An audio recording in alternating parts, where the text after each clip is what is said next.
Hello,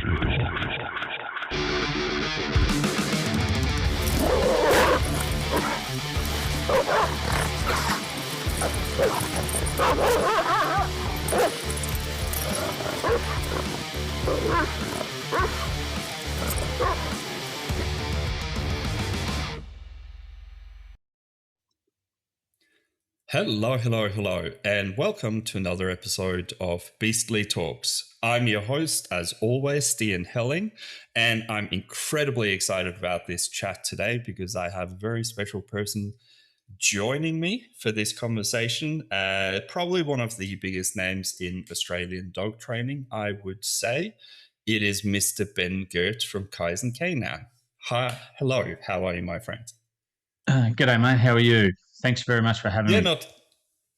No, thank you so much for taking the time to jump on. So it's actually, I want to tell a little funny story before we get stuck into this. So I was sitting and I was trying to think of people to invite onto the show and have a conversation with. And then for some reason, one of your posts popped up and I'm like, oh, I should contact Ben. And then I thought to myself, but Ben is like a huge name. He's not even going to look at my messages, right? But at the time, I had a little bit of French courage, a little bit of wine inside of me. So I went like, you know what? Fuck it. I'm going to send Ben a message. And I messaged you. And when you got back to me, I was incredibly excited and wildly unprepared for you to actually respond to me. So I am very excited that you've actually taken the time to sit down and have a chat. And I think this is going to be a really cool chat. So again, thank you so very, very much for jumping on. Not at all, mate. My pleasure. Like I said, thanks very much for having me. These conversations are always enjoyable, I think, with dog trainers. So should be good.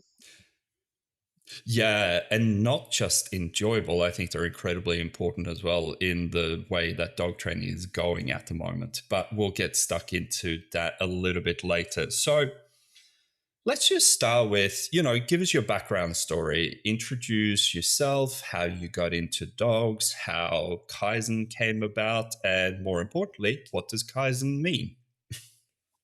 Okay. How did I get into dogs? Well, I've always liked dogs. We had lots of pets as a kid growing up, had some sort of affinity with dogs growing up. So when I was in the army, I met a guy on a course that I was on.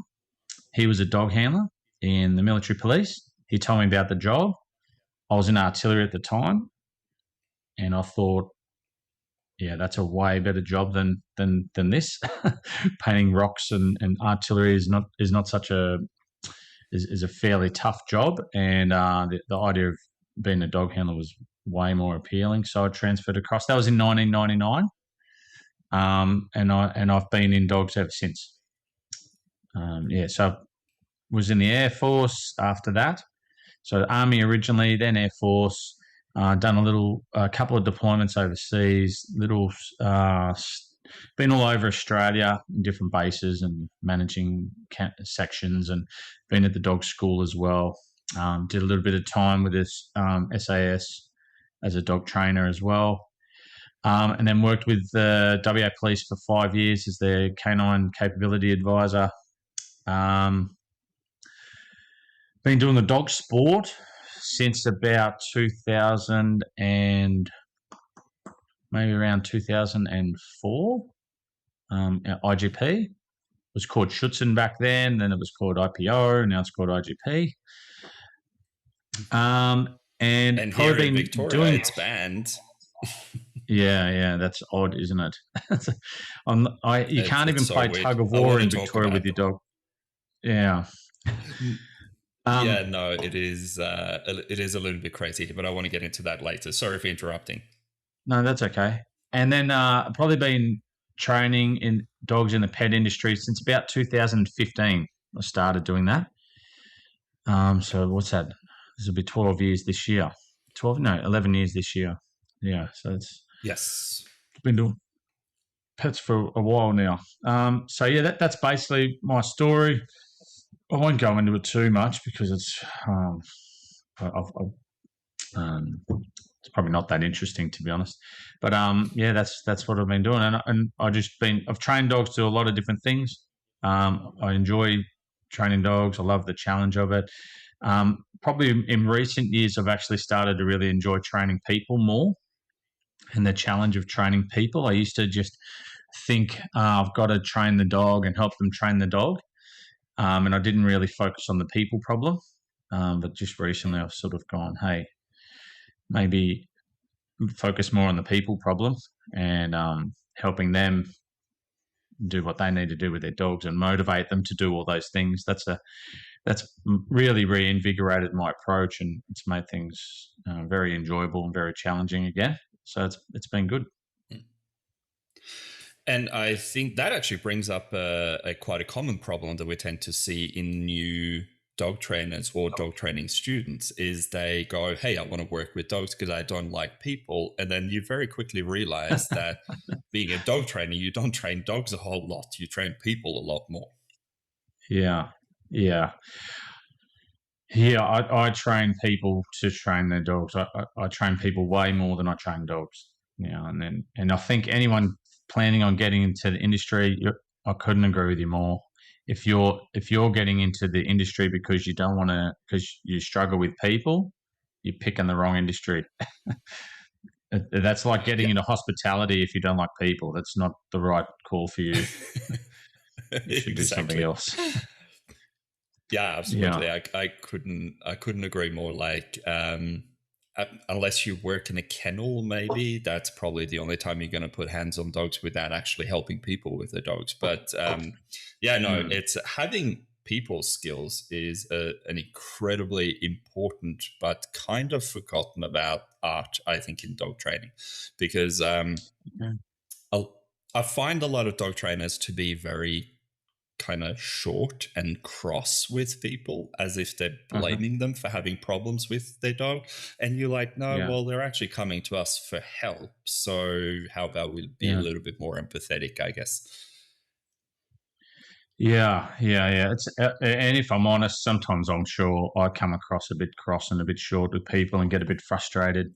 It's something I'm still working on, but it is something that we, as a dog trainer, you really got to try to avoid, because as soon as you start doing that with people, you start to lose them.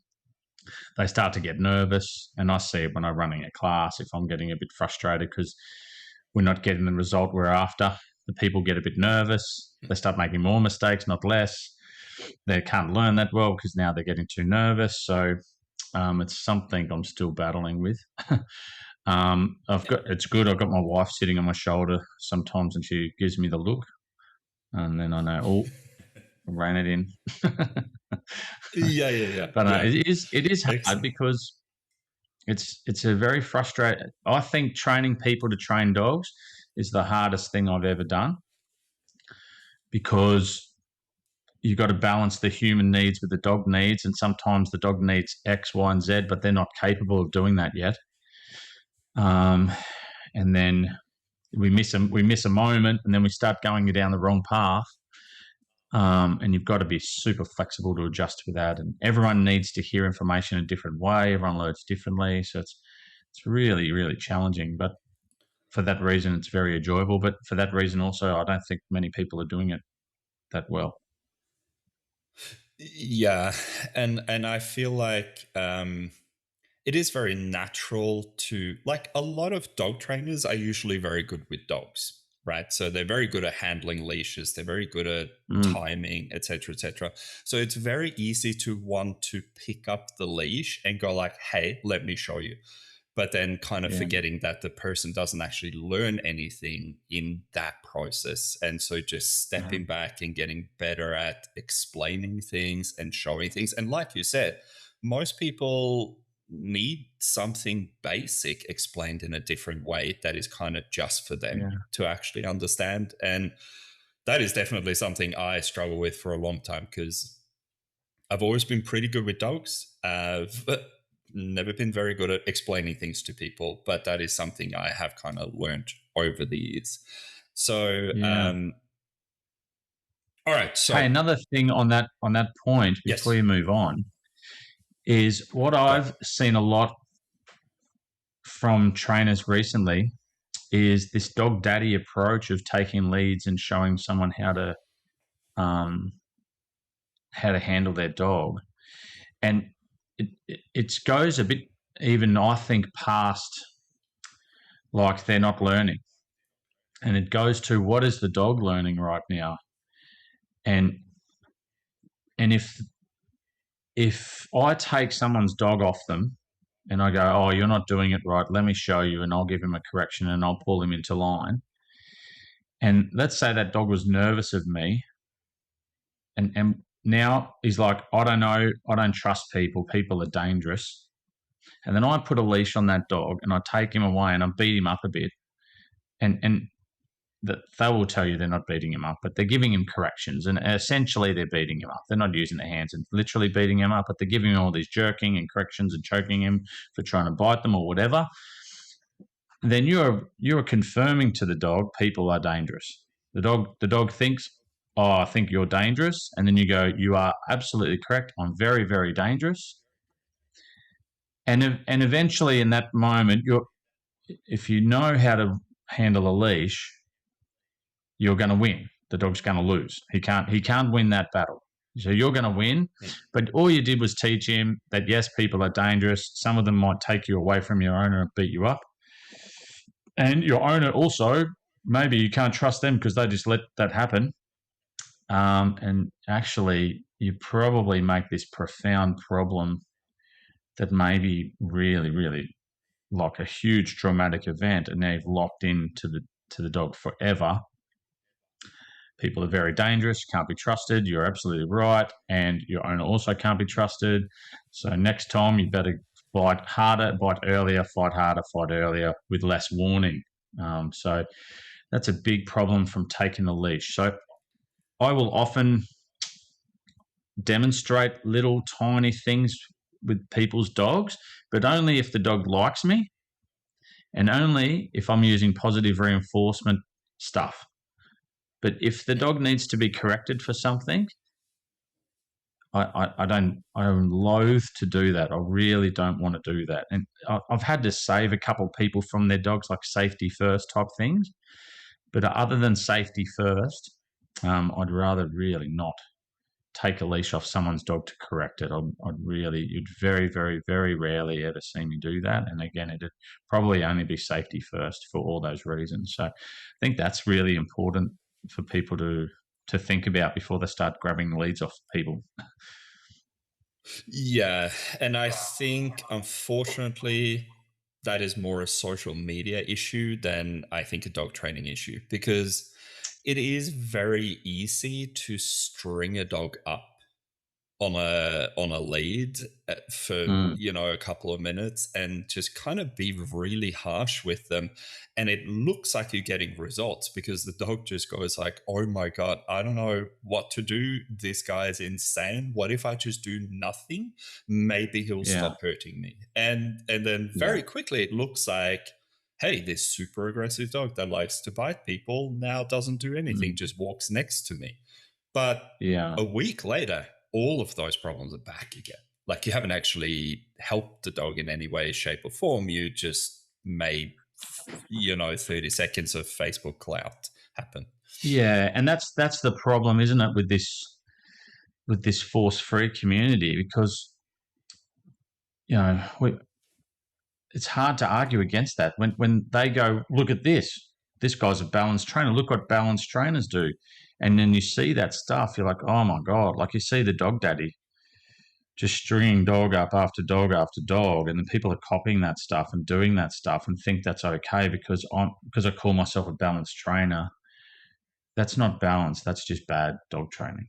And then when the force-free community, these are the people that are yelling and screaming at the force-free community, you just treats, you're just shoving treats. You don't know what aggression is and how to deal with aggression. I deal with aggression every day. Watch me. Watch how you do it. Chuck a leash on him, choke him out, beat him up a bit. You see that? Now he's walking next to me in a loose leash in one session. That's how good I am. That's not good. That's really bad. And so when it's hard, that's when I get empathetic to the force-free community, because I'm like, well, they've got a point. They got a really good point. Yeah. That's really bad. Yeah. So yeah, And I anyone that sort guess, of is doing that sort of stuff, I'd encourage them to stop and rethink. And anyone that sees someone doing that stuff, like just go somewhere else. yeah, I couldn't agree more. It's dog training is so polarizing to begin with. And Mm, then obviously social media loves controversy. So the worse you treat a dog, or the more extreme on the force free side of things you are, the more views you get. And so now it looks like we're either beating the shit out of dogs or we're just managing them for 20 years. And you're like, hey, yeah. actually, most of us are kind of in the middle and doing a Mm, whole different approach than that. But yeah, yeah. I don't know about you, but social media, in my opinion, is the worst thing that has ever happened to the world, and probably to dog It, training as well. it's a double-edged sword. It's a double-edged sword, that's for sure. Yeah, I've run a lot of my business through it, so it's very hard for me to be completely critical of it. But sure, it does a lot of bad as well, and I get sucked into the algorithm like anyone else. The next thing I've been swiping my phone for half an hour. I'm like, well, another half hour wasted of my life sucked into the algorithm again. So it's Yeah. it's Uh, it's a double-edged sword. Oh, absolutely. And I'm the same. Like I've gotten a lot of work from social media as well, but then Mm, yeah, I try to stay off it as much as possible, which means I'm not getting better at it, which means I'm not really helping because and I guess just to finish up on the social media thing, it's good dog training in most cases is quite boring. Right. And so that's not going to get yeah, clicks. It's not going to get likes. So you're like, well, if I yeah, actually yeah. want to get noticed, I have to start some kind of controversy. I have to start some kind of fight because that's when people are going to jump on and write comments and drive the algorithm. So I think that's a Yeah. big problem as well, for sure. That's a good point you make. But That good dog training is quite boring. It doesn't look dramatic. It looks underwhelming if you're doing it well. I think the change is gradual. Like it's not on. You'll never hear me go in one session. I'm going to get your dog walking next to me on a loose leash in 2 sessions. That's if your head's in that way of thinking, you just haven't been doing this long enough. yeah. You're not in the right headspace at all. But if people And I watch me think train my like, dog, they'll just see me do foundation, foundation, foundation, foundation. They'll be like, "When's he going to do the sexy stuff?" Well, there's no sexy stuff. It's like it's foundation, foundation, foundation. Yeah, yeah. And I think another thing as well, which is it's funny because like when I started in dog training, so I haven't been in dog training anywhere near as long as you have. But when I first started out, I was looking for like the 5 minute YouTube videos that would teach you everything about reactivity. I presume that's where a lot of people start. Like what is the secret sauce? What is the magic, right? Whereas now I'll sit and watch a 20-minute video of someone trying to get a dog to fetch a ball. Because I'm looking for that, like, what is that 10-second window when the dog mm. goes, oh shit, I actually understand this, right? But that's proper nerd stuff that dog trainers look at. Most people don't look Yeah, at that because they're like, I don't care at what point the dog realizes that he actually has to bring the ball back to you, right?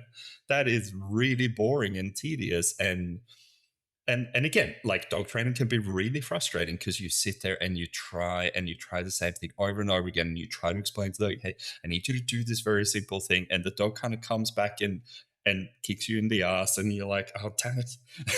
It is quite a frustrating industry at the end of the day.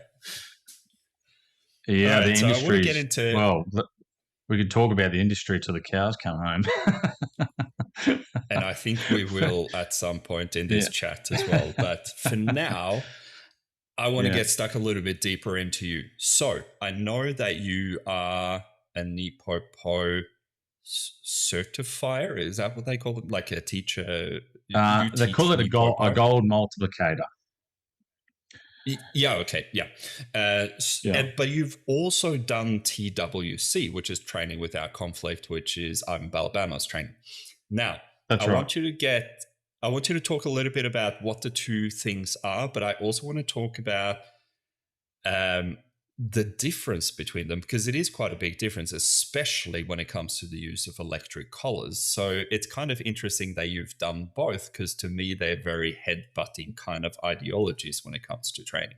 But start off by telling us what NePoPo is, tell us what training without conflict is, and then we can have a chat about the difference between them and how they fit together in the way that you train dogs. Yeah, okay. Well, firstly, I think both systems are very good dog training systems. They're both very, very, very good. Bud Bellin and Michael Bellin are genius in the system they've created. They're absolute geniuses. And Ivan Balabanov is an absolute genius at training dogs also, in my humble opinion. So, but they do butt heads, obviously, and there's the zealots from each fraternity like to butt heads together and have little arguments or big arguments sometimes, which I find a little sad. And the whole industry is a bit like that, a bit toxic sometimes. But in reality, what I like about the NePoPo system and the Bellins approach is for their way of thinking.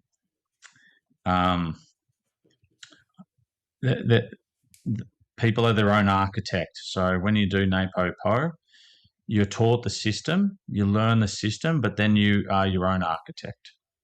And that's takes a bit of courage for them to let people go out on their own and start pushing it in their own little direction. But I really appreciate their approach in that regard. But what is NePoPo? It is obviously the party line is a system of training dogs, which gets dogs to perform behaviours reliably on cue with heart and soul. What does all that mean? Basically, in NePoPo, the system is based on the dog inventing the behaviours or giving the dog the impression he invents the behaviours. So they use a lot of behaviour shaping and assisted shaping. It's not just like free shaping. They use environment and the motto is like help as much as you need, but as little as possible. But essentially, they want the dog to think he's the inventor, and ultimately, he feels like he's controlling you. That's how the behaviours should come together. And the dog should have a little signature, the NePoPo signature, which is heart and soul, ears up, tail high wagging, eyes burning like cigarettes. That's what Bart loves to say, and I really like that. And so that's that sort of system's goal. TWC, for me, is instead of the inventing way that the Bellins do it, TWC is the opposite in that it's all about controlling and guiding the dog. He's not the inventor, you're the inventor, and you are always steering the rudder, controlling him, guiding him, how to find his advantage, how to get to where he needs to go, rather than him inventing things. So whereas I think NePoPo is a very operant-based system, and TWC is a much more classical-based system, if that makes sense. So that's sort of the major difference. Yeah. And then when you talk about the difference in using e-collars, obviously TWC are like, never use low stim. It's low stim's the devil. But in NePoPo, we use a lot of low stim. And the idea is that the low stim becomes motivating for the dog. The dog learns to control the stim and enjoy controlling the stim by doing things. And TWC, the e-collar is used as a smack. The dog doesn't come back, he gets a little smack. The dog is thinking of doing the wrong thing, he gets a little smack. It's more punishment-based, a little bit of negative reinforcement, but not really much. And it obviously trainer dependent, so I'm sure some trainers are going to lash out and whatever. They always do that. But mainly it's like a punishment. Like, don't do that. That's naughty. I told you to come back. Stop smelling the grass. Little nick. And then they stop smelling the grass. Hey, come back. He comes back. And then we're back into training. So, yeah. NePoPo, the TWC people, and they have a very good point here, and Ivan has a very good point. Some NePoPo trainers or people that are doing a bit of NePoPo are using too much stim and relying too much on the e-collar and think it's all about the e-collar, and it becomes almost like a battle to use e-collar all the time. And then you see these dogs are a bit suppressed, their ears are down, they're sort of being driven into behaviours, but in not an inventive way. And that's not what NePoPo should look like. And so when people are doing that, they're just not doing very good dog training. That's not what it is. And I sound really critical and maybe a bit arrogant there, but I premise that by saying I've done it too. I've used excessive stim in a dog or two, and I've seen the results. And at the end, I'm like, that wasn't right. I fucked that up. I need to be better. And everyone makes mistakes. So, but yeah, that's the quintessential difference I think between both systems is NePoPo is much more operancy, and TWC is all about control and guide. So it's much more classical. Yeah. I think that's a really good breakdown of it. And I guess when I first came into dog training like 9 years ago, I learned from a lot of NePoPo trainers. So I haven't done the NePoPo course, but I've kind of I've learned a lot of I guess NePoPo approaches to dog training. And I think that over reliance on e-collar is a big problem. Like I talk a lot about e-collars. I love working with e-collars. I think they are probably, aside from the leash, the best dog training tool that's ever invented. But we do see a lot of trainers who essentially they're not training dogs to do things, they're training them strictly to listen to the e-collar. So especially dogs that have out issues, and unless you stim them on the e-collar, the dog doesn't out, and you're like, well, now the e-collar is a cue for the dog to out. It doesn't actually mean, hey, you made a mistake. It means this is the cue to out, right? Those kind of things, which I guess in the grand scheme of things for most pet owners and stuff, that isn't really a big problem. But I definitely hear what you're saying about the over reliance on the e-collar, and again, I guess NePoPo, the way that I've heard it explained, is negative reinforcement into a behavior, explosive out into positive reinforcement. So you kind of pressure the dog into the behavior, and then you give them a big release with a big reward at the end, which is where the whole heart and soul idea comes from. The dog like really wants to do it and control the situation. Does that sound kind of about right? That's where I think people get a bit lost with it, because I was the same. So when I first did NePoPo with Bart, I went away and I'm like, right, I'm going to do NePoPo. Where's my e-collar? And that's what everyone does. And then I got some results, some okay. And I'm like, but my heart and soul, the dog's heart and soul's not there. I'm looking at Bart's dog, I'm looking at my dog, and I'm looking at Bart's dog, happy, ears up, powerful, super fast. Look at my dog, it's okay, but it's not like that. What am I missing? And then what I realized what I was missing is the magic of NePoPo is not the e-collar. The magic of NePoPo is not the stim. The magic, the secret to NePoPo is the inventing. That is the secret. And then, so what do I find? I start getting better at NePoPo. I'm using my e-collar less. I'm putting it on less. I'm getting it out less, not more. But my dogs are inventing more. I'm becoming better at letting my dog invent. I'm becoming better at letting him trick himself into thinking he's controlling me instead of me controlling him. And then what do I see? My dog's heart and soul is going crazy, is going through the roof. And then I'm looking at Bart's dog, I'm still envious. I'm still not quite there. But then I'm looking at mine, and the difference is much less than it used to be. So I think the power in NePoPo doesn't come from the negative reinforcement. It comes from the inventiveness. And the negative reinforcement is just like the icing on the cake to bring that last little pow. But without that inventiveness, you'll never get it. That's why the inventiveness must come first. And that's my experience over the dogs I've trained. When I've not let them be as inventive, and they'll finish the last step, but it never looks right. Then they were super inventive. When I finish the last step, it looks like exactly what I'd hoped, or maybe almost exactly what I'd hoped. If that hopefully that makes sense. Yeah. Yeah, no, absolutely. And that's really interesting, actually, because so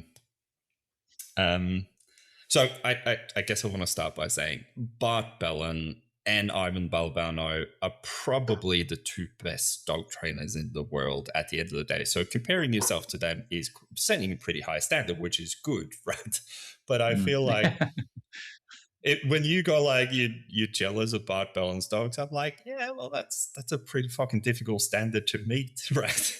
Because they are such incredible dog people, and it's not about the timing or the skill of training. I think it's more about the being with dogs.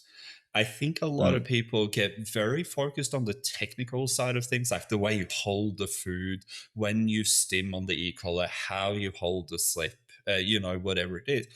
But they kind of forget that dogs just want to be with us. And if you use your body to work with a dog, you actually get a much more powerful result just out of that.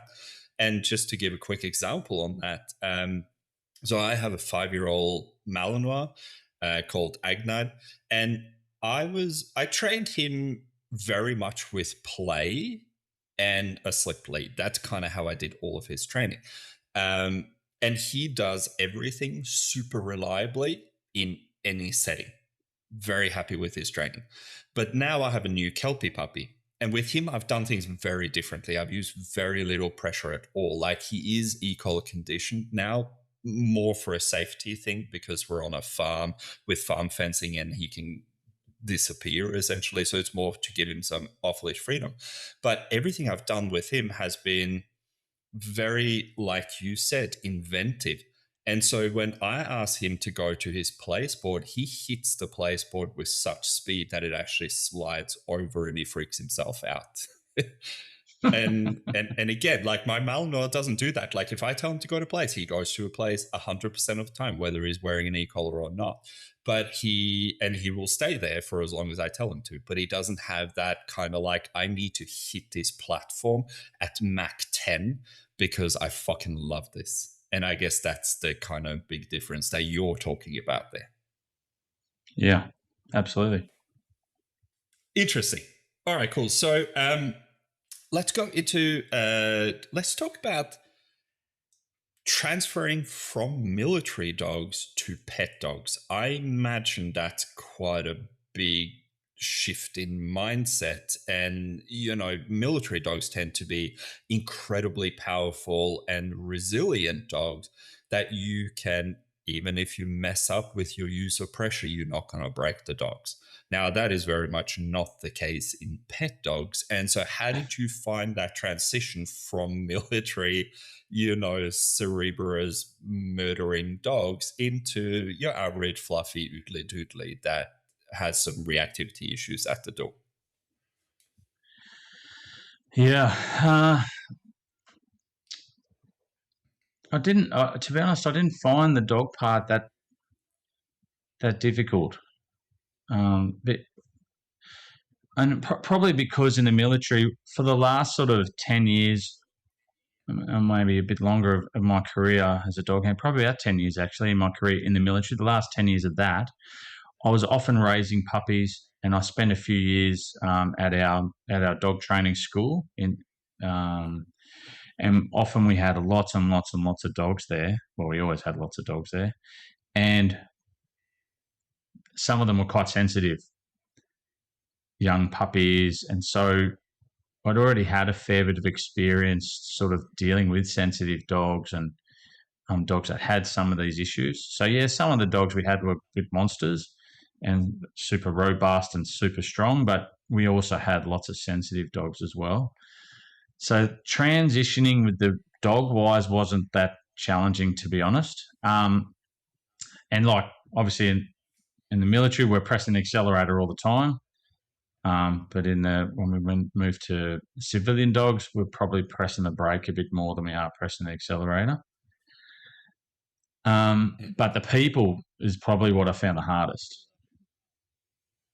Is training the people compared to military, and mainly because in the military you just go do that.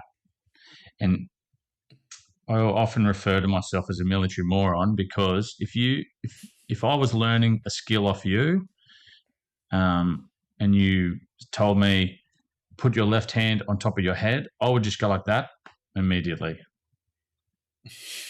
And I would probably then go, wonder why you told me to do that in my own head, but I'll work that out later. And then you might say, put your right hand somewhere, and I might move, and I would do that immediately too.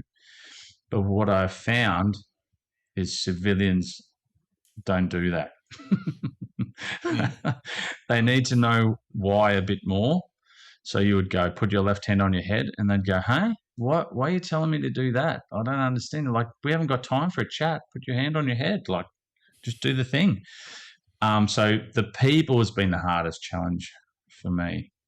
The people, especially my last posting in the military was with the SAS as a dog trainer there, and I was there for 2 or 3 years, 1.5 permanent, and then about 1.5 as a reservist.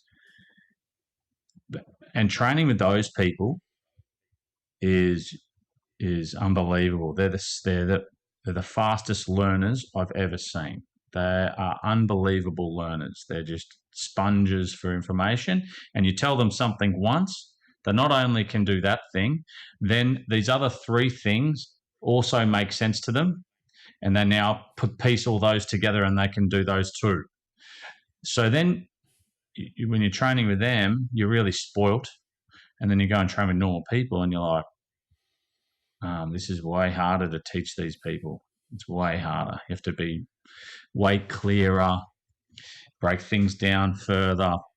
So that's probably been the biggest challenge is adjusting to training normal humans. Yeah, fair enough. Yeah. And I guess at the end of the day, if you think of it from a dog training perspective, a lot of military people are probably almost more classically conditioned, where they respond to something without even thinking. They just like you're told to do something, you do the thing. Whereas humans are much more operant, where they're like, why the fuck do I need to do this? It's so true. I guess, it's so true. And I mean, we do know that, a classically conditioned response is always going to be more powerful than an operantly trained one. That is just like, you don't think about it, you do it out of reflex. And so therefore it's going to be more ingrained, it's going to be harder to break, etc., etc. But yeah, no, that's interesting because I guess what I've always said in my training, what I've said to some of my dog training students as well, is that dogs are easy. Dogs want to get it right. They don't want to fuck up. They want to get it right. And they generally pretty easy to work with. But people are impossible because they second guess everything. They don't trust themselves. They disagree with you. A dog doesn't disagree with you when you correct them properly. They just go like, oh shit. Right, sorry, I made a mistake. And they get on with life. Right. So, yeah, interesting. Actually, so from there, that brings us into another thing I wanted to talk about. So I want to talk a little bit about the use of pressure and stress and creating resilience in puppies. And I just want to jump into that now because you talked about some of the dogs you had were quite sensitive. And I guess a lot of people don't know this, but military and police dogs, they are almost meant to overreact to things. They are meant to be on the alert when they're on the job, to look for danger and etc., etc. But how do you approach, I guess, introducing pressure and pushing puppies through things and building that resilience, especially for things like sport work? Uh, a lot of it is coming through normal life and not mollycoddling them, um, and just letting them experience life. A lot of the resilience comes from that. I think a hell of a lot of the resilience comes from that, and then the pressure and learning to be resilient through pressure does come through the training as well. We don't we would use negative reinforcement for some behaviors pretty early, but on purpose. Like the sit, for example, we might actually push the puppy's bum into a sit so it sits a certain way. And we don't need to do it that way. There are many other ways to train it. We don't need to do it that way. But if you do it that way, you get a more faster foundation for sitting, a more responsible for sitting attitude, and you've Yeah. built a bit of resilience in your puppy because he's felt a bit of pressure and he didn't die, and he's like, okay, I didn't die. And we do that. We take them for a walk, and sometimes on a leash they go, no, I don't want to go, and we just give them a little tug with a leash and a little bit of encouragement. Come on, hurry up, and then they go. When they bite us, we don't. We just tell them not to. They might get into some trouble. Little correction with the leash, um, and growl at them a little bit. And I think all those little things help to build some resilience in a young dog and a puppy. And that's something I think the force-free community is getting stupendously wrong, is the telling people never say no, telling people you can't correct your puppy, you're going to make it aggressive. And then you raise these powder puffs that can't deal with any stress in life. And don't get me wrong, it's a lovely thought. Don't hurt your puppy. You love your puppy, don't you? It's a lovely thought. And if the world was like that, it would be such a lovely place. We'd have no wars, and we'd have no criminals and no bad people. But it is not reality. It's not reality. And so how do we build resilience? If our puppy bites us, he gets in trouble. If he bites the lounge, he gets in a bit of trouble. But we offset that by showing him heaps of love and affection, by playing heaps, by taking him out places, by training him with food, and mostly positive reinforcement everywhere. And you want to make sure your puppy's happy, but don't bite me, you get in trouble. Don't bite my pants. And come for a walk on leash. Don't bite my son, you'll get into trouble.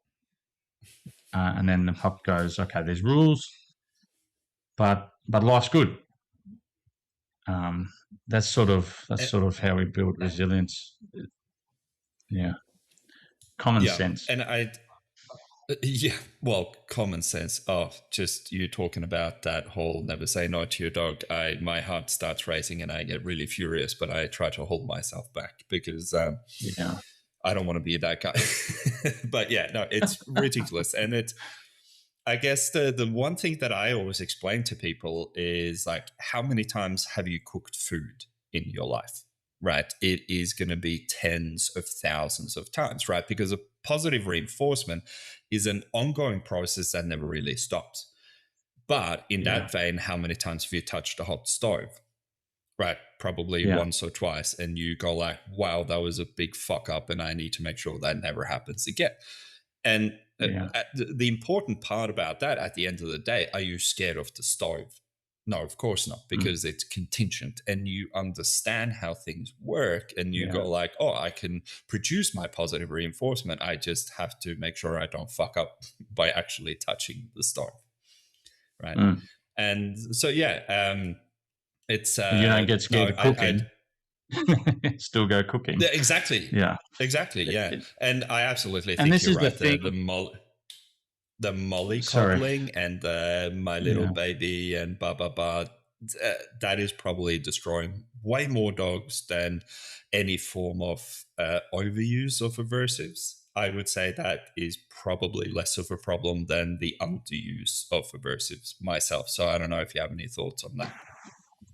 Yeah, I would tend to agree. I think because of the prevalence of the force free stuff, it's just gone rampant now, and so that's really quite damaging to so many dogs and so many people. So many people come to us, and the people are broken and frustrated, and the dog's 2 or 3 years old, and they've been doing everything the trainers have told them, um, but the dog's just getting worse, and now they've got this dog aggression or this human aggression, or they can't go outside anymore. They can't go near his food bowl. They can't tell him no. They can't walk him on leash, and because they've been told you can't say no, you can't, because you're going to get it, because it's bad, and you love your dog, don't you? You don't want to hurt it, don't do bad things, and just get better treats and show him more love, and you'll be able to love him out of this. And it's a train wreck. But there's a but to everything, and there's a flip side to everything. The problem is you've got the dog daddy people, and I say the dog daddy people, anyone that's first meeting a dog and throwing a slip lead on his head and choking him out, for me, is just an incompetent dog trainer. You're not balanced. You're just not competent. And when you've got these people having the same argument me and you are having right now, me and you are saying the same things they're saying about the force-free community. It's so ridiculous. Look at these people, blah, blah, blah. If only the world was like that. I mean, that's ridiculous. And they say the same thing me and you are saying, but we're not the same. They're chucking a lead on and they're bashing a dog up, and they're putting e-collars on dogs and turning it right up pretty much without any planning or any forethought of, well, what can go wrong. And then when the force-free community point at that, that's when I'm empathetic to them. I'm like, well, look at that. That's hard to argue against that. This guy's calling himself a balanced trainer, and he just put an electric collar on this dog and hit it on 100. For showing complete fearful defensive reaction to another dog, and now he's hitting it on 100. That's terrible. It's really that those people really are what brings their everything down, because those people are bad dog trainers. Yeah. That's bad dog training, and they're calling themselves balanced.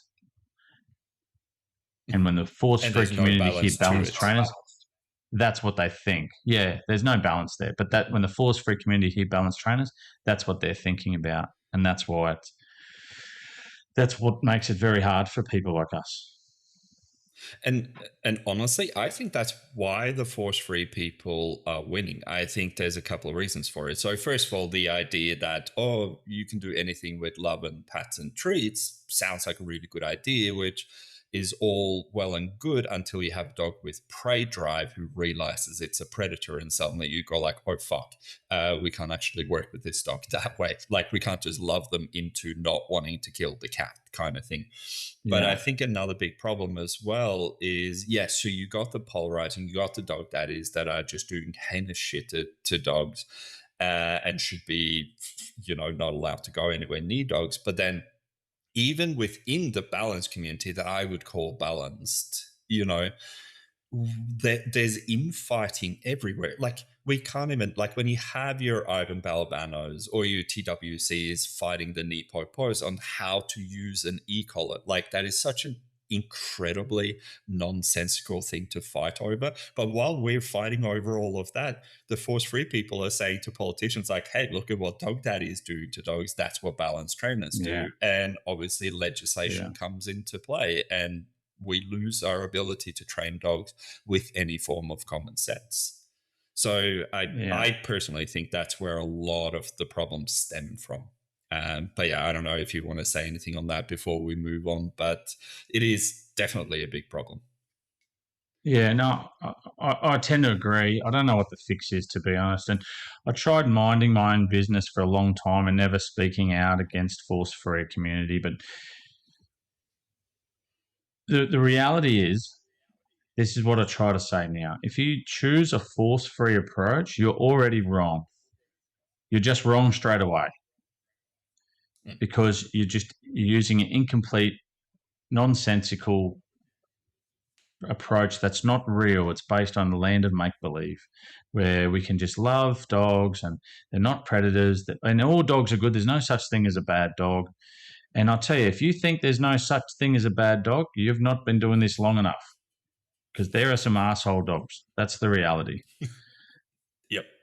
Um, and so that's just wrong straight away. If you're force free, you're just wrong immediately. That's my strong opinion. But if you're chucking a slip lead on a dog the first time you meet it, who's fearfully aggressive and defensive and reacting in a terrified, snapping at you, barking at you, and you're chucking a slip lead on and choking him out and dragging him around and bringing him into line and showing how wonderful you are, you're also heinously wrong. That's terrible. That's a disaster.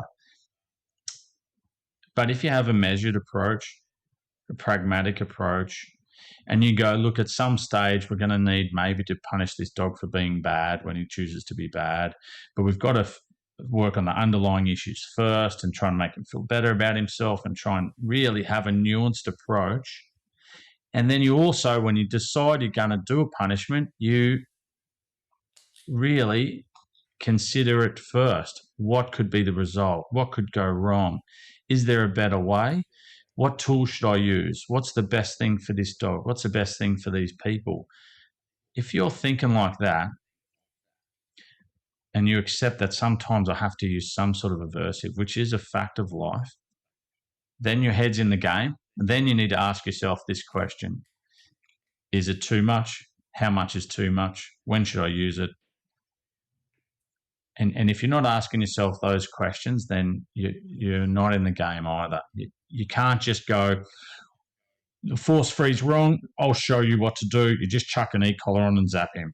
Then you're just not having a measured approach, which means your head's not in the game. And if we could just start talking about having a measured approach, then I think we would find we have a lot more in common with the force-free community than the dog daddy. Oh, yes. I couldn't agree more. And I think the important word there that you said that everyone forgets about is nuance, right? Because aversion is going to happen one way or another. But again, it's the whole Goldilocks approach, right? It's too hard, it's too soft, it's just right? That's how you create a balanced, stable dog. But yeah, it is an incredibly frustrating time to live through in dog training. Well, at least that's my opinion. But all right, before we get too angry, let's move on. So, so I want to talk a little bit about your thinking in terms of. So I want to talk about sport dog training, and I listened the last time I turned the idiot box on, also referred to as a TV in this day and age. I saw a couple of politicians that were talking about, obviously politicians being highly skilled in dog behavior and training. We're talking about if you teach a dog to bite a guy in a suit, then that automatically makes them super dangerous and must be controlled under really high restrictions or even euthanized. So let's talk a little bit about IGP and what is protection sport and how do you begin training it? And then I want to get into a little bit more. Can those things actually help a dog that is reactive or fearful or aggressive? But give us a brief introduction to IGP and how you begin training it and what it actually looks like. Okay. All right, IGP is a dog sport that originally started as a breed survey, actually, for the German Shepherd, many, many, many years ago, over 100 years ago. And it's evolved into what it is today, which is a sport that has three phases: tracking, obedience, and protection.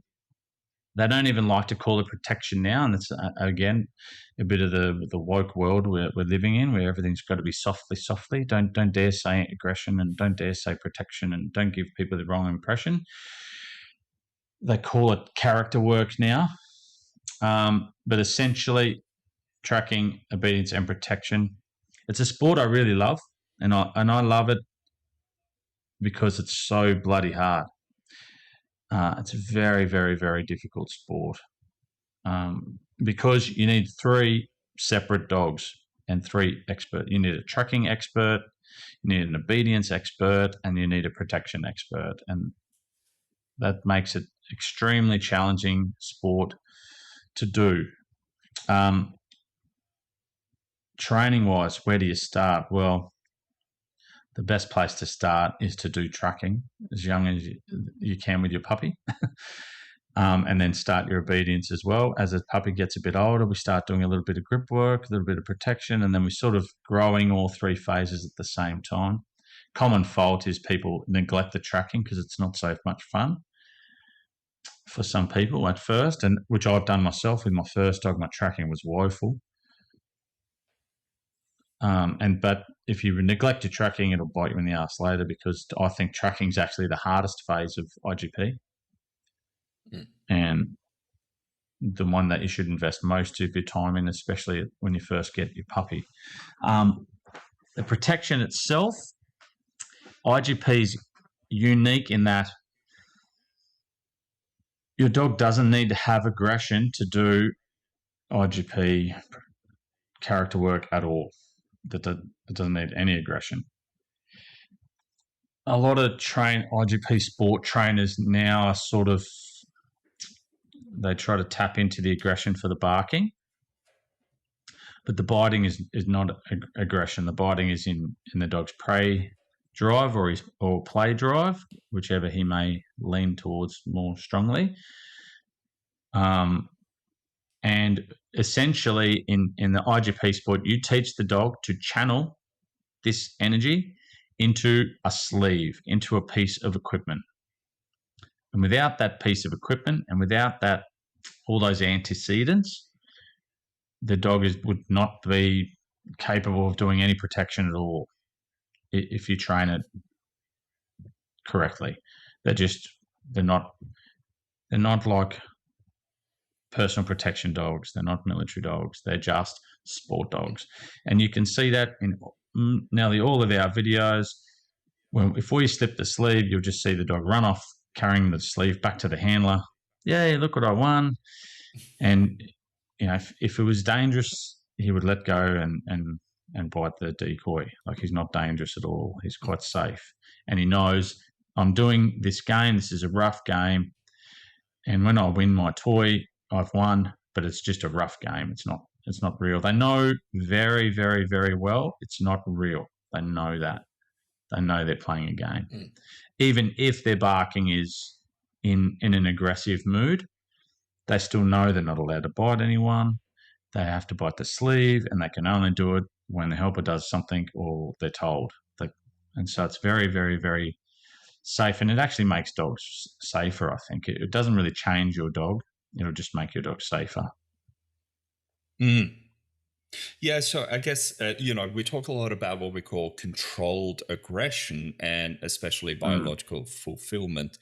And I think a lot of people just don't know that, a proper working line bred Belgian Malinois is literally bred to eat people. And if you don't give them some kind of controlled approach to get that out of their system, that is actually what becomes the problem. It's not the fact that you're training them to go after a decoy, to bite the sleeve. That is the problem, right? It is the fact that they never get to do anything. And So yeah, I guess like, what is your approach, or like, what are your thoughts on biological fulfillment, and how would you, I guess, personally define the word controlled aggression, which is something we just hear thrown around a lot. Well, certainly you're right. A Malinois needs to bite something. They're born with a very, very low, genetically very low threshold for biting. They'll bite. Something moves a little bit, whack. And that's from puppies. I remember when I worked in the puppy development area in the Air Force, we would have a Malinois litter, and people would want to go, "Oh, can I go say hello to the puppies?" And I go, "Yeah, good luck. Go in there with those 10 puppies." And I'll wait for a few minutes till they start screaming and asking for help, and then we would go save them from the puppies that were just attacking them. You never have to teach a Malinois to bite; they already bite. So you better give them that genetic fulfillment and teach them the context of which they're allowed to do that, because they're gonna do it. And if you try to suppress that, it's going to backfire on you. So you got to channel it. Controlled aggression's a difficult term, on the other hand, because I don't think most dogs are actually, even Malinois are actually aggressive. And even if they're biting, most of that's not aggression. Most of that is prey drive, prey drive, a high play drive, and they might be barking in a defensive, aggressive type barking, but that's not true aggression in a sense of the word. I don't think. But I think a bit differently about aggression. Trained military and police dogs for so many years. Like, true aggression looks very different to what I see on a sporting field. And some dogs have, they've got aggression. I remember Zico, Van Berlick's Hoove. That dog was aggressive. But most sport dogs aren't aggressive at all. They're not aggressive. So it's not really aggression we're controlling. We're controlling arousal. We're controlling excitement. We're giving them their genetic fulfillment in the thing they have to bite something, but it's not real aggression. Real aggression is like police dogs, military dogs, and they're really biting someone. So would you can so see aggression there.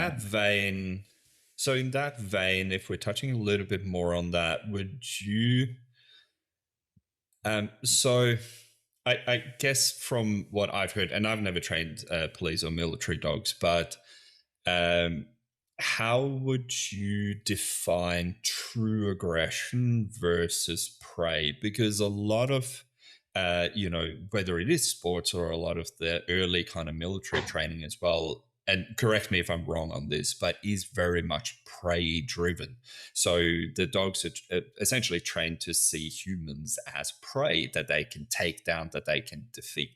So how would you like, in your opinion, like, at what point does this tip into actual proper aggression, and what would that look like instead of like a defensive aggression or predatory aggression? I guess that might be a difficult question to answer, but hopefully you know what I mean. No, I do know what you mean. It is a challenging question to answer because we start to get into other people's definitions, and I don't think definitions are all correct. And textbook definitions, obviously, we're just putting into words what we can see, and I don't know that we're getting that right all the time. And so if we look at the definition of aggression, it's like feelings or anger or antipathy towards something, and intention to do harm. So aggression, any dog biting a human is displaying aggression. And then what is it? What is his motivation? Is he seeking to kill that thing because he perceives it as prey? Well, now, if that's how he's feeling, you can probably argue that's predatory aggression. Is he just hating that thing and sees it as a competitor that he needs to kill because he just hates it and he wants to win? Well, now we've probably got true aggression and that competitive aggressive type dog, and they're very, very different motivations for biting. They're both aggressive because they're biting. They're hurting something. They're trying to kill something, or just holding something.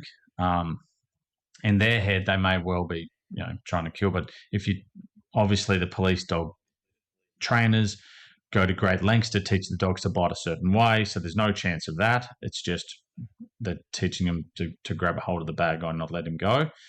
And same with military. So I find, in my experience, the military dogs, the higher prey dogs were better, more suited towards military applications. And you're right, we would try to reinforce prey towards people and perceive people as prey. And that's where I think people get really, really get it really wrong when they say prey drive is the same. They're not the same. They're completely different. In my head, they're completely different. And you only need to see a pig dog go hunting pigs, and then someone try and play ball with him, and he's like, "Stick your ball up your ass." But if you take him out, and people go, "Oh, he's got no prey drive. Look, he won't fetch the ball." But then you take him out to hunt a pig, and he's doing it like his life depends on it. He's got plenty of prey drive. He just doesn't have a high play drive. That's a completely different drive. So, but sometimes those things blend together. But aggressive-wise, I think true aggression's a bit different. That's a dog that's like he just hates things. He looks really pissed off and angry, and I think that sort of dog is more suited to police work because the variety in the pictures in a policing type role is huge. In a military role, we can really go, oh, what does the enemy look like in this likely battlefield? What is the enemy going to sort of wear, and how they're going to smell, and what they're going to dress like? And we can try and recreate that picture. But police dogs have to be really able to engage lots and lots and lots of different pictures. So it's true aggression's more suited to that. So that for me, those two types of dogs, you could do some sport stuff with them, but they're nowhere near as suited to it as dogs that are bred specifically to do the sport, IGP or whatever sport you ask, because it's a very different motivation. My dog doesn't bite because he's aggressive. He bites because he thinks he's playing this really rough game. So it's not, yeah. I don't know if that answers your question or not.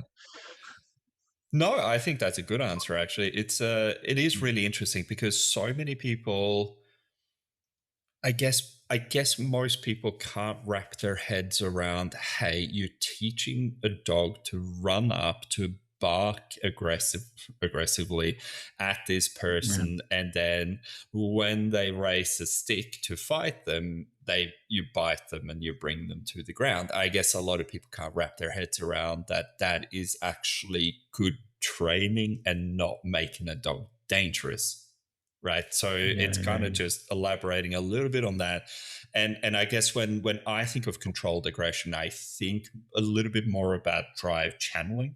So getting the dog to go into that predatory state, to go into that, I guess you could call it reactive state, where they rushes up to someone, they bark in their face, and they threaten them like, hey, I'm going to take you on because I'm not scared of you. But then bringing them back into an obedience kind of manner where they're healing around with you, where they're doing all of this. So I guess from someone who doesn't do sports and has never trained a military dog, that's kind of my thinking, that like, hey, go and threaten that guy and then bite him, but then come back and heal with me and be a good dog kind of thing. I don't know. That makes sense. It does. I think the sport definitely makes dogs safer. I say to people, it's not going to change who your dog is, and it definitely doesn't. And we really don't teach dogs to bite. They either dogs bite. That's what dogs do. Like, what do they say? Horses kick, cats scratch, and dogs bite. So we don't teach them to bite. They already do that. We teach them to let go, and we teach them they can grip a sleeve in a given set of circumstances. that only makes dogs safer in the general public, not dangerous. The exact opposite, actually. It makes them safer. And dogs are predators. Like, again, this force-free community. And I watched something so stupid the other day. What's that moron? Victoria Stilwell. Oh She no, goes, don't get me started. all aggression. she says all aggression is based on fear, or no, yes, it's foundation. All aggression's foundation is fear, and I would say the exact opposite is true. Zero aggression foundation is fear, and Roger Abrantes, who's the world's leading expert in canine aggression, says that himself. Aggression and fear cannot coexist. It would be a lethal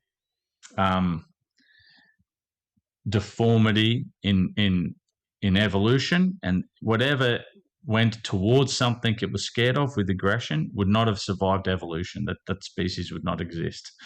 So that's how I feel about it. Like, it's this sport, bite sports in general, all of them. I'm an IGP guy, but I think all the bite sports in general actually would make dogs safer, not dangerous.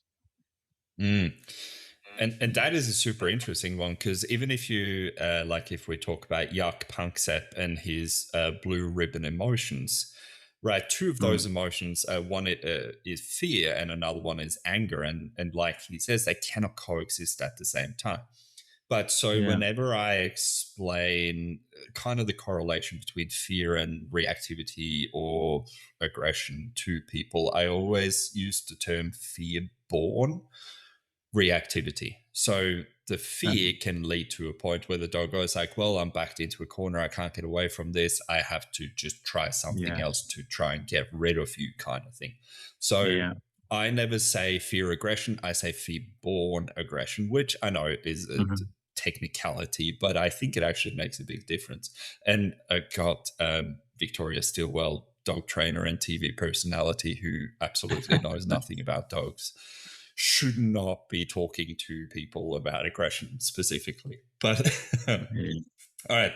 So that I want to jump into another thing now. So with a dog that is nervous, like maybe has poor genetics, is a little bit nervous, is a bit reactive, has shown some aggression, would something like IGP could it be beneficial for a dog like that to actually build a confidence and to give them an outlet and say like, hey, there's a time and a place, but we can't be an asshole all the time? Yeah, I think it could be very helpful. And over the years, we've rehabilitated several dogs who displayed some fear-born aggression, like you described, actually like that. Who've displayed some behaviours like that, and we've rehabilitated them through doing IGP protection type training. And they started off trying to bite me, and after a few months of training, they're channeling into the equipment, and I'm literally patting them on the head while they've got a mouthful of sleeve. And they're very comfortable, and they're wagging their tail, and they're happy. And 3 months earlier, they were nervous and like lunging out of fear, desperation, please stay away, trying to just do a quick dirty bite. And the IGP protection actually really helped them. So, and it doesn't always fix everything, but it's one of those little stepping stones that can really help and be part of a bigger plan on rehabilitating a dog that's a bit got that fear-born aggressive type tendency. So, yeah, I think it's really good. Yeah, and I guess one of the big problems, especially with fear and anxiety, is you cannot punish away fear, right? Like I always say, you cannot punish a state of mind. So if a dog's fearful and tries to bite you, you can't really punish away that desire to bite in that state of mind. So that's where you have to go through the process of building confidence. Hey, let me teach you how to bite something else. let me show you that we are a team working together. I'm here to support you in feeling Mm, safer, right? And I feel like a yeah, lot of that can come through really well in sport type scenarios. yeah. I tend to agree. You certainly you can't punish that. That's why it's really um, when people punish a dog for looking and setting up, preparing to lunge at a dog, and then they punish that. I think that's typically foolhardy, and it will typically make Mm. things worse. The dog will lock it inside deeper, and then give you less warning, and then you're like, oh, he does it out of nowhere now. Hardly ever does it, but when he does Mm. it, there's no warning. It's not, and that's because they're punishing the dog for looking really at another dog. So he goes, well, I better not look. It's even dangerous to look. And now you're making it worse, not better. And it's usually a bit of a disaster. But on the flip side of that, some dogs end up liking it. So it was Mm. born from fear, but now it's turned into something else, and they're a bit of a bully, and they like the way it makes them feel when they explode, and everyone gets scared and runs away, and the dog gets dragged away, and so now that they think it's a really good tactic, and they like how it makes them feel. Well, now we're in a different place. It may have been fear born, but the dog's taken it somewhere else now. Like bullies in life, like most bullies in life, Yeah. start a bit nervous. They lash out one day. Everyone acts impressed. They go, shit, that's a good tactic. They use that several more times.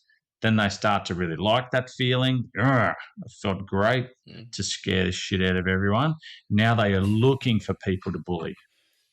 And I think dogs do the same. So just because the origins of fear doesn't mean that it hasn't become intrinsically rewarding. And then now we've got a two-pronged attack. We've got to, hey, say you're not allowed to do that. That's a bad idea. But also build his confidence at the same time, and not just cancel that away. So that's why it's so complicated. Like fear, like dog reactivity and dog aggression, it's very complicated. It's not simple. Mm. And anyone thinking you can just give it treats and everything will go well is wrong. And everyone thinking you can just slap a leash on his head and choke him out and that'll fix it is also wrong. Yeah, 100%. And I think that's a really good analogy with a kid becoming the bully, because on the flip Mm. side of that, what you could do is when that kid is feeling a bit nervous, feeling a bit out of sorts, you could take him to something like martial arts or boxing. You could teach him Yeah, yeah, to utilize his aggression in an effective manner and go like, hey, get in the ring with this guy who also wants to get punched in the face and beat the shit out of his other yeah, kid, yeah. right? And have it as a competition. And That's by an doing awesome that, point. you would probably actually stop the kid from becoming a bully, because he's like, well, I don't need to bully anyone because I know how to deal with this kind of thing. So I think that's a really good way of looking at it. Absolutely. All That's a right. really good point. Now Yeah. we need to get into a big one. How often have you heard people say, my dog is protecting me? And how often is that actually the case? Uh, I've heard it countless times. Yeah, countless times. This is one of those times where you say, if I had $1 for every time I heard that, I'd be rich. I reckon I actually Mhm. would.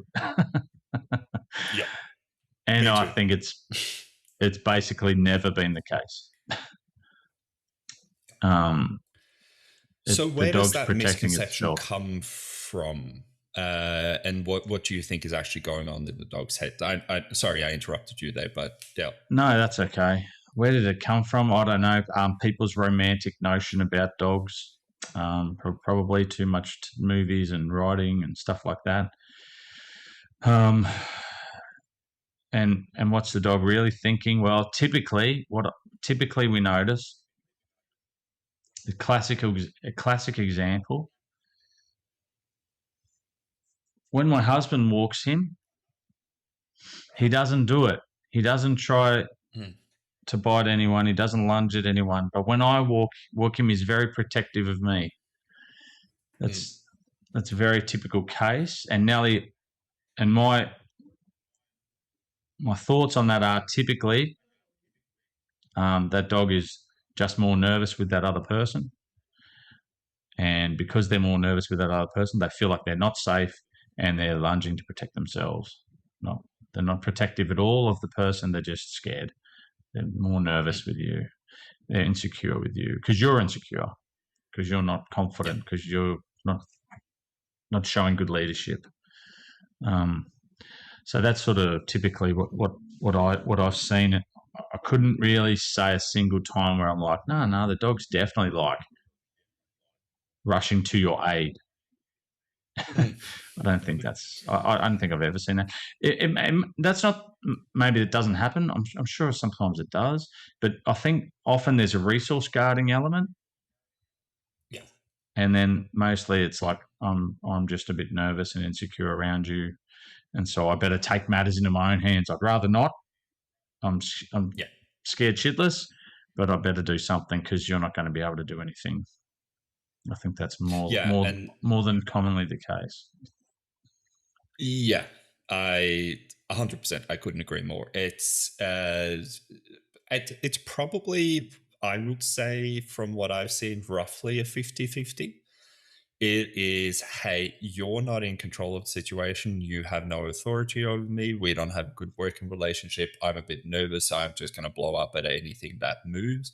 Or it's the you're my bitch. And if anyone comes near you, that's going to be a problem.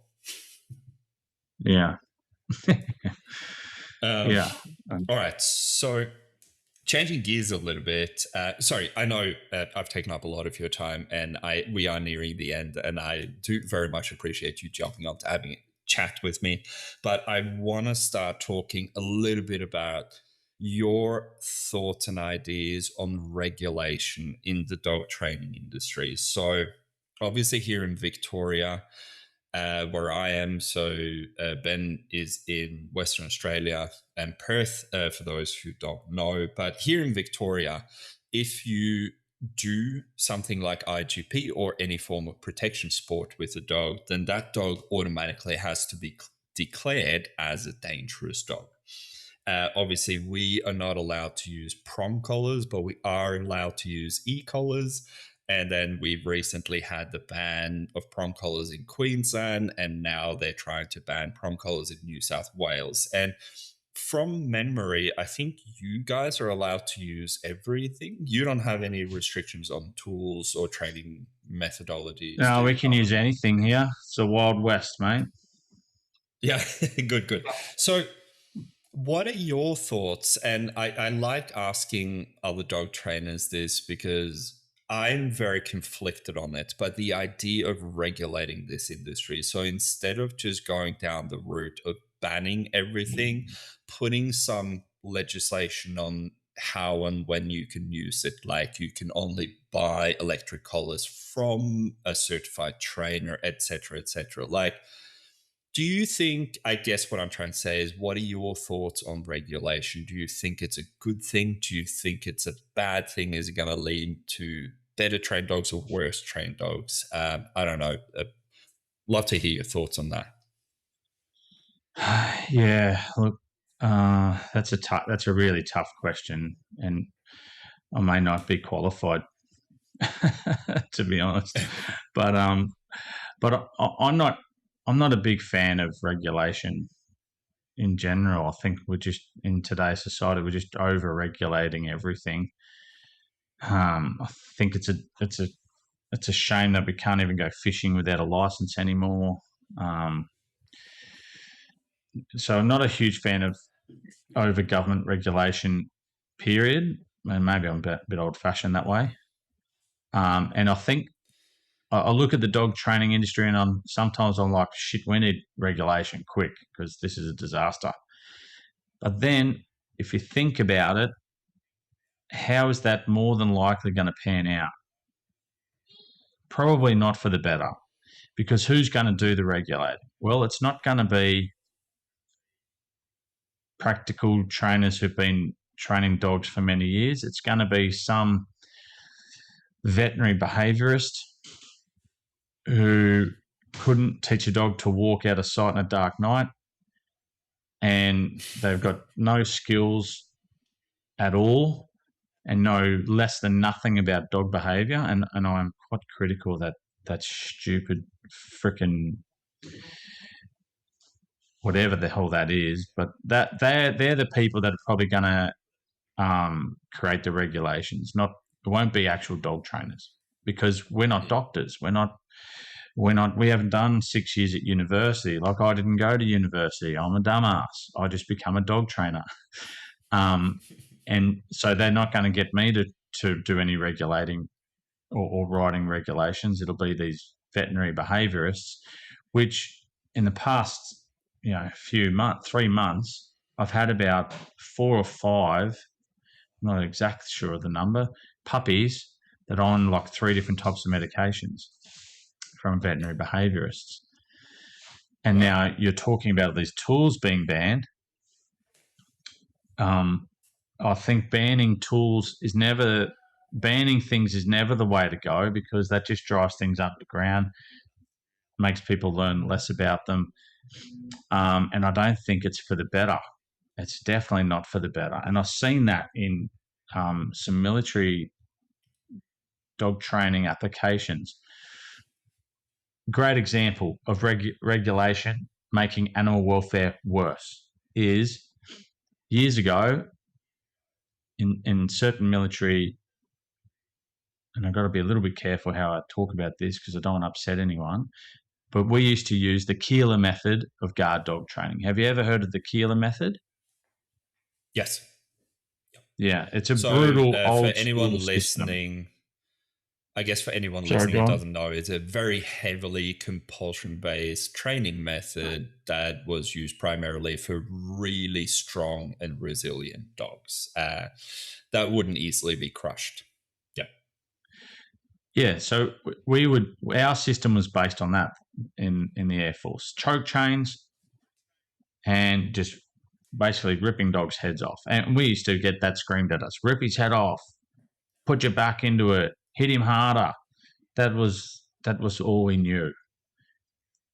Thank God dog training has improved, and we know that's a terrible approach, and there's much better ways to do things now. Thank God for don't shoot the dog and all that stuff. And even though I'm quite critical of force-free, I still think, the advent of the power of positive reinforcement has been a great step in the right direction for animal welfare.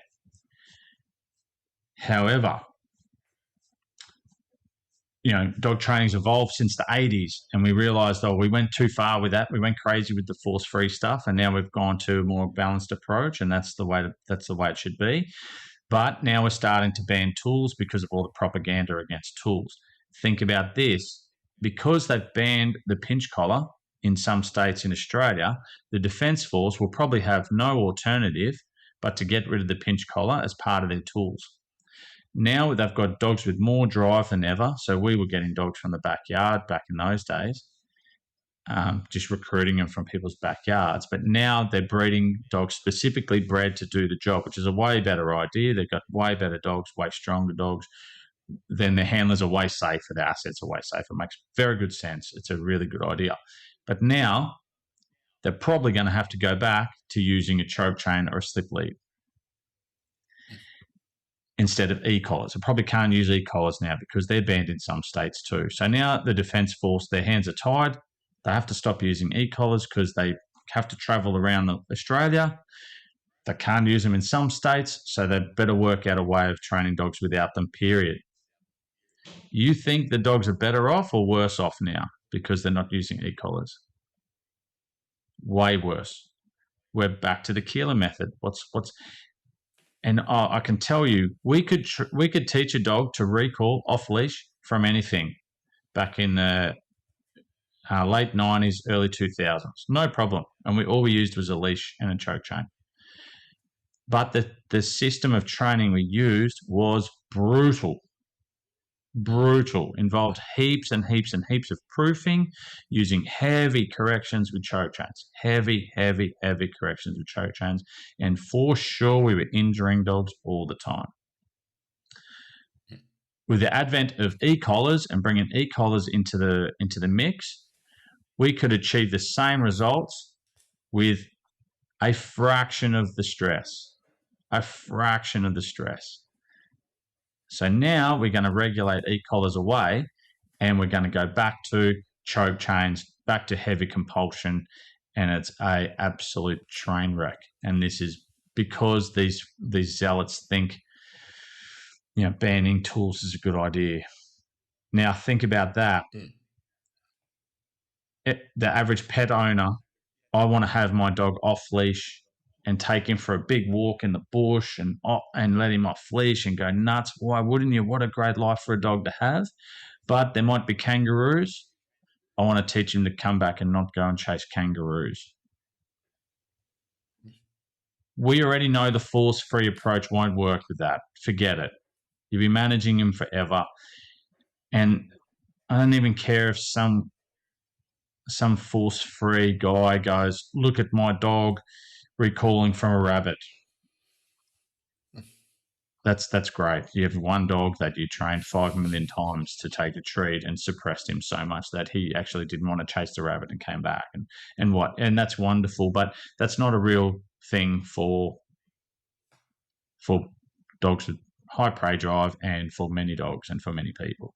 So what are people going to do? Well, they're either going to go back to using choke chains, heavy compulsion, or dogs will never be off the lead. How is that a good step for animal welfare? It's not. It's a disaster. So I think we need regulation, but I don't think we have the capacity to have the right people do the regulation. So therefore, I'm very, very scared of things being regulated. That's sort of where I stand at the moment. Yeah, fair enough. And look, this is a question that I do ask a lot of trainers, because I agree with you that who is going to regulate? It is going to be veterinary behaviorists. It is going to be the RSPCA, and everything's going to disappear, and dogs are going to start being murdered in the tens of thousands because you can't say no to your dog anymore. I guess, one of my thinking is, if it was regulated, so if electric collars were regulated on a national basis, say here in Australia, it would be harder to ban them because they are kind of in a system where we can, like, you have to follow certain rules, you have to work with particular trainers, you have to have education, that kind of stuff. So all of that would probably help reduce misuse, but it would also make them harder to get banned in the future, which is kind of where my thinking is sitting a little bit. But one of the things that you talked about as well is how banning doesn't work. We do know for a fact that after e-collars were banned in, I think it was Germany or Netherlands, I can't remember, but one of the countries, and in the following years after that, sales to that country of electric collars increased on average 30 to 40% every single year. And so now what's happening is the tool so these are numbers from e-collar technologies, actually. I think that was Germany. I think I've heard the same thing. Yeah, probably was Germany, because I think that was about 10 years ago since they banned e-collars. But so now what's happening is the use of them is not going down. It's in fact going up. And more likely than not, abuse is increasing because a lot of trainers will be staying away because they're worried about getting fines, about getting dog abuse allegations put out against them. And so most likely more dogs are being hurt by the fact that we said you can't use these tools. So now more of them are being abused by them, which is it's such a tough conversation, but no, I think it's sorry, go. Just in line with that, one thing is and when you ban them, like people that use these tools, like electric collars is a great example. Most people that we promote electric collars a lot here, because I believe that pets really deserve off-leash freedom. And I believe the most stress-free way of creating that is by training with an e-collar. So that's why we promote them a lot here. And I've been to a lot of seminars 15 years ago for the sport. This is a really great example of how banning e-collars is not improving animal welfare. I've been to a lot of seminars 15 years ago where they used e-collars. And if you use an e-collar for an out and you know what you're doing and you do it right, often a nick here, a nick there, at the right level, at the right time, when the dog's in the right mood, is all you need. And the dog's go, whoa, I better out when I'm told to out. Now I've been to a couple of seminars recently, and because the state has banned e-collars, they're not using e-collars. And what do I see? Dogs being choked off sleeves with slip leads. Those dogs aren't better off. They're way worse off now. That's way worse. It's not better. And their training is worse. It's worse. And people aren't batting an eyelid. They're just like, this is how it's done now. And I'm like, what the hell are we doing here? And we're lucky in Perth. We can still use e-collars. So we're not doing that stuff. So I'm watching these very harsh corrections with slip leads. And I'm like, whoa, man, that's how we were doing it 20 years ago before we started realizing that e-collars make it much less stressful. And it's not a step in the right direction. It's a step in the wrong. It's backwards. We're going backwards. But and that's really, So I think, imagine if they did regulate it and it went down the path that you're hoping, that would be great. But I fear it won't. Yeah, no, that's the problem, isn't it? And it's, we all want to live in a fairyland of unicorns and rainbow farts and all that, but life just doesn't happen that way, unfortunately. Life is shit, and then you die. Right. It's interesting when you look at the police dog demos at Crufts. Have you ever seen those ones at Crufts? Yep. The UK police dogs. They used to do multiple attacks, let go and recall, emergency recalls, and now what do? Choke offs, dogs carrying off bite suit jackets because they can't out them. They're the big selling point for force-free dog training. That's what everyone goes, oh, but they use force-free training in the UK. Do they? Do they? What's happening behind closed doors? And think about how powerful that example is. Crufts, they're going to send their best teams to Crufts. They're going to send their best team. Their best team did an out. Their best team carried the suit to the car. In the middle of Crufts, in a demo in front of thousands and thousands of people. It's not working because it just doesn't. It's not real. Yeah, no, exactly. And look, for someone who's not into sports at all, I do know for a fact that carrying a sleeve or a suit off the field is probably the biggest failure you can possibly do. It's not ideal for a police dog, that's for sure. It's not ideal. All right, man, I have taken up a lot of your time, but I am loving this conversation. Now, I have started doing this thing at kind of towards the end of my chats with people that I call Reddit is retarded. Now, for those people who don't know, Reddit is probably the best website ever created, but man, there is a lot of nonsense on there, and especially when it comes to dogs and dog training. And so basically what I've started doing is I've started finding things on Reddit that I think is retarded in relation to dog training. And I want to ask actual dog trainers like yourself how you would approach this and what you think of the advice given. So, are you ready for this one? I'm ready. I can't wait. All right. So this is under our Puppy 101. So this is the expert puppy racing Reddit. Hi all. Actually, sorry, I should say the headline is in all caps. Bite inhibition is a scam. So that's where we're starting. Right. Okay. Hi all. My puppy, my puppy just turned 1 last month.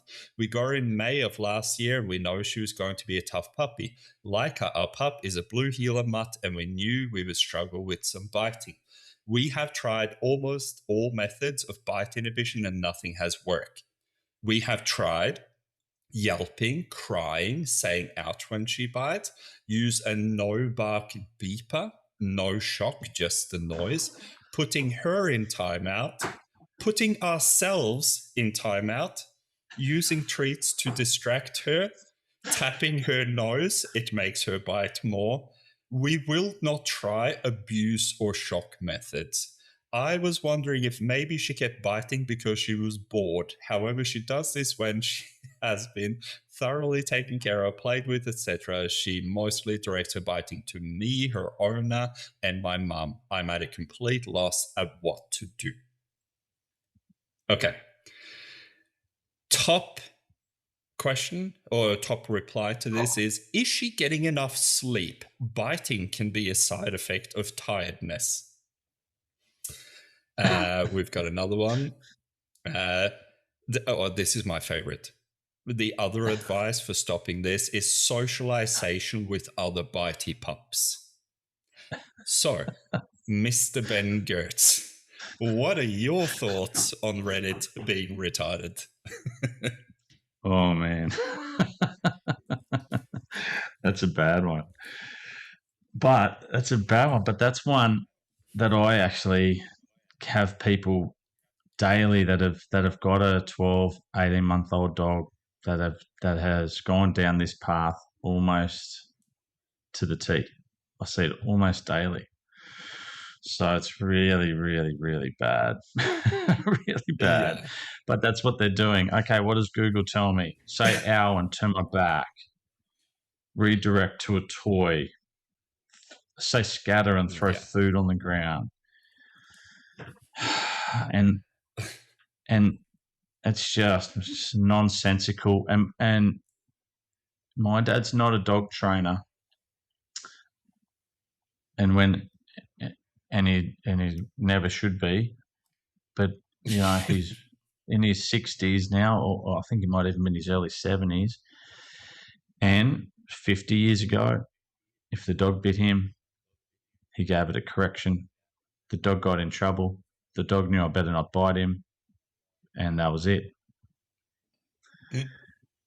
And I think Occam's razor and trusting your instincts is the way to go. And no one's instincts tells them if the dog bites me, I should say ow and turn my back, or I should lock myself in a bedroom. That's retarded. Or squealing and running Or and turning squeal. myself Yeah, into prey. say ow. You imagine squealing at a Malinois that's biting you. What is Actually, a I tried that. The Malinois going to go best day ever. Yeah. I actually did that with my boy Agna when he was a puppy because I'm like, I need to see what happens if I squeal and pull away when he bites me. And his eyes turned black, like it was like a devil possessed him, and he latched onto me with every bit of force that he had. And I still have scars from it. So yeah, that was fun. But okay, interesting Well, little that thought. sums up the And force-free advice, doesn't it? It sums it up yeah, perfectly. You're just going to make it pretty worse and much. worse and worse and worse and worse. Yeah. Absolutely. All right. Mr. Ben Geurts of Kaizen K9, thank you so much for jumping on with me. Just to finish up, do you have any closing thoughts or advice that you would give to dog owners, dog training students, or other dog trainers? Is there anything you want to get off your heart that you think will improve the dog training industry in general? Go for it. Yeah, for dog trainers, and again, maybe, I'm not qualified to say this, but I'm going to say it anyway. For dog trainers, I think maybe criticize other dog trainers less and train dogs more. And if you're a dog trainer, if you really want to test your skills as a dog trainer, find some independent standard to train a dog to, and then enter some sort of competition where you're assessed independently by someone else, and your skills now are assessed with no ability to use a competing motivator, or to control the competing motivators, and with no tools on your dog. Your dog's off leash, and you're being assessed to a standard. So if you're not doing that, if you're not getting assessed, and you haven't trained a dog to a standard, to a good level, and being assessed independently, well, I would argue your skills really haven't been put on show yet. They haven't been tested yet. Because Insta videos, woo, we can all make an Insta video. We do enough takes, and we've got the ball in our pocket, and there's nothing there, and the dog looks sexy and wonderful, and that's not dog training. That's easy. Anyone can do that. That's easy, but not anyone can be assessed off leash to an independent standard in a competition. Put yourself out there. So that would be my advice to young dog trainers coming up in this industry. Prove your worth, train more dogs, criticize other dog trainers less. Cool. I like it. I feel a little bit stabbed in the back because obviously I don't do competition or sport tourism, just because I find it boring, not because I don't think I can do it. But yeah, doesn't have to be. It doesn't have to be a dog sport. It could be anything. It could be anything. True. There's so many things you can do with dogs out there. Yeah. But I do agree though. Like sports are how you assess who are the best. So that I 100% agree. I just I am aggressively bored by sports, which is why I don't do it. Awesome. All right, Ben, how do people find you if they want to work with you, if they want to hear from you, social media? Tell us everything. I will drop that in the show notes as well, of course. But tell people how they can find out about you. Okay. We are Kaizen K9. So that's our website, kaizenk9.com. Look us up. Obviously, we've got social media. We've got Facebook and Instagram. And they're both Kaizen K9.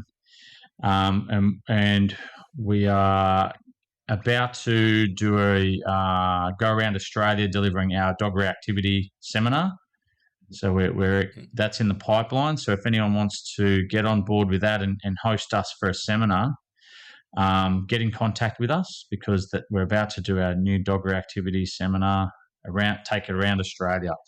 And I think we've got a bit of a different approach to most with it, and it is nuanced.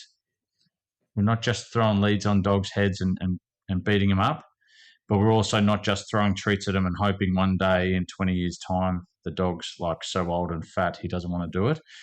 We really want to help people rehabilitate dogs, and I think the way we do it is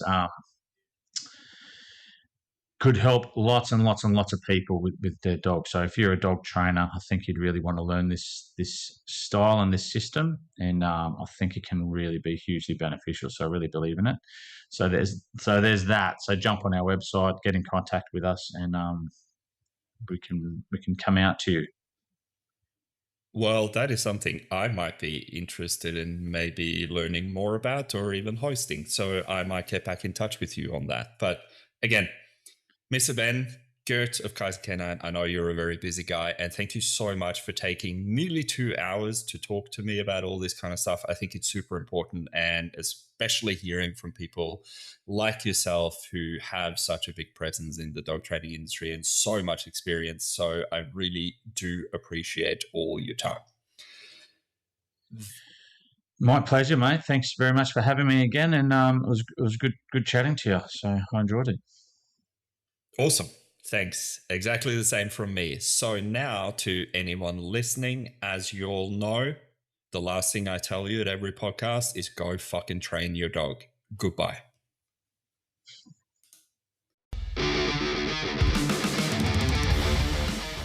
Thank you for tuning in to another episode of Beastly Talks. I hope you found it interesting and that you'll join me for the next one as well. If you like this podcast, please take a moment to rate and review it so that more people can hear about it. Or if you think this particular episode would benefit a family member, friend or colleague, be sure to share it with them directly. You can follow me on social media at Viking Dog Trainer on Facebook, Instagram and YouTube. Thank you for your support and keep training your dog.